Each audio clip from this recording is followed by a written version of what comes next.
Hello दोस्तों, सभी को मेरा नमस्कार। आप सभी का स्वागत है अपने YouTube चैनल जानकारी अड्डा पर। मैं हरनाम सिंह आज फिर आपके सामने आया हूँ एक नए विषय के साथ। जी हाँ दोस्तों, जब हम यूरोप का नाम सुनते हैं तो हमारे दिमाग में वहाँ की डेवलपमेंट, वहाँ की शिक्षा, वहाँ का विज्ञान, वहाँ की साफ़ सफाई और वहाँ की अनेक सी चीज़ें दिमाग में आती है जो कि हमें और हमारे देश को और यूरोपीय देशों को अलग करती है। जब हम यूरोपियन देशों को अपने हिंदुस्तान से, भारत से कंपैरिजन करते हैं तो हम पाते हैं कि कई चीज़ों में हम उन इंडेक्सेस में बहुत नीचे हैं। लेकिन जब हम अतीत में जाते हैं, 9वीं शताब्दी की बात करें, 9वीं शताब्दी से लेकर 15वीं शताब्दी तक यूरोप में भी एक ऐसी व्यवस्था थी जिसने गरीबों को घोर गरीबी की ओर धकेला। जी हाँ दोस्तों, मैं बात कर रहा हूँ यूरोप में पहले उस सामंतवाद की जिसने गरीबी रेखा से नीचे, ये गरीबी रेखा का मतलब जो गरीब व्यक्ति थे, जो निचले तबके के व्यक्ति थे, उनको ऐसी स्थिति में जीने के लिए मजबूर कर दिया जिसका कोई तोड़ न था, और वो उस परिस्थिति से बाहर भी नहीं निकल सके कई सालों तक। 9वीं शताब्दी से लेकर 15वीं शताब्दी तक सामंतवाद का युग चला। जी हाँ दोस्तों, मैं बात कर रहा हूँ सामंतवाद की, उस मैनार व्यवस्था की जिसने यूरोप के समाज पर एक कलंक, एक धब्बा इतिहास में थोप दिया। उस समाज में शासक भी नाम मात्र ही था, जो कुछ भी था सामंत वर्ग ही होता था, उसी के पास जागीर होती थी, और जो व्यक्ति जागीर के ऊपर दास होता था उसके ऊपर भी सामंत का पूर्ण रूप से अधिकार होता था। कहने को तो दास प्रथा खत्म हो चुकी थी, लेकिन अब भी जो सर्फ, जो सम्मी, अन्य प्रकार के गुलामों के जो तरीके थे वो उसी प्रकार के थे जो पहले विद्यमान थे।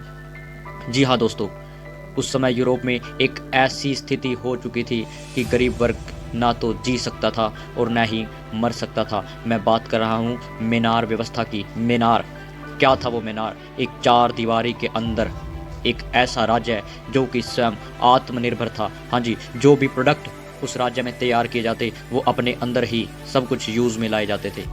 किसी दूसरे को वहाँ पर व्यापार करने का अधिकार नहीं था, और ना ही वहाँ के लोगों को किसी दूसरे क्षेत्र से व्यापार करने का अधिकार था। ना ही कोई उस क्षेत्र से सामंत की मर्जी के बगैर बाहर जा सकता था। उस मैनार को भी सामंत के नाम से ही जाना जाता था।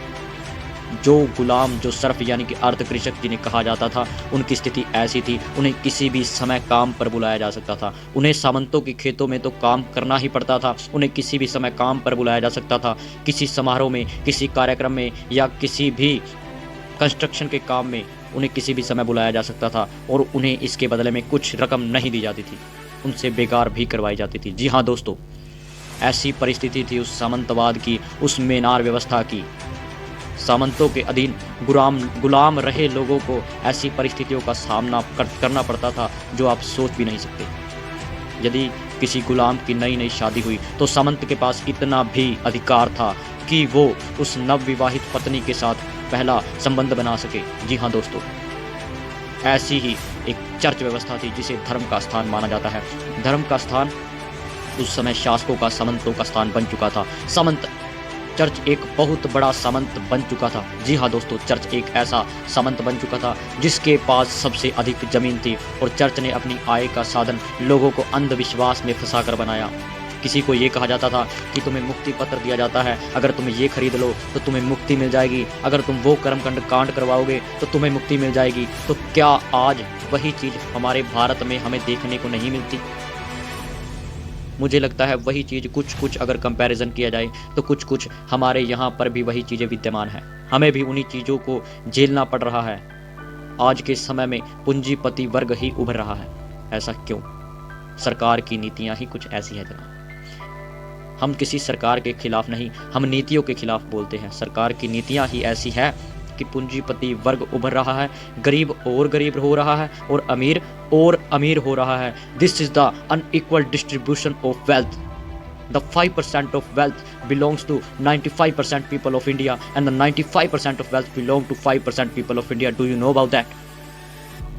फिर आप कहते हैं कि सबका साथ, सबका विकास।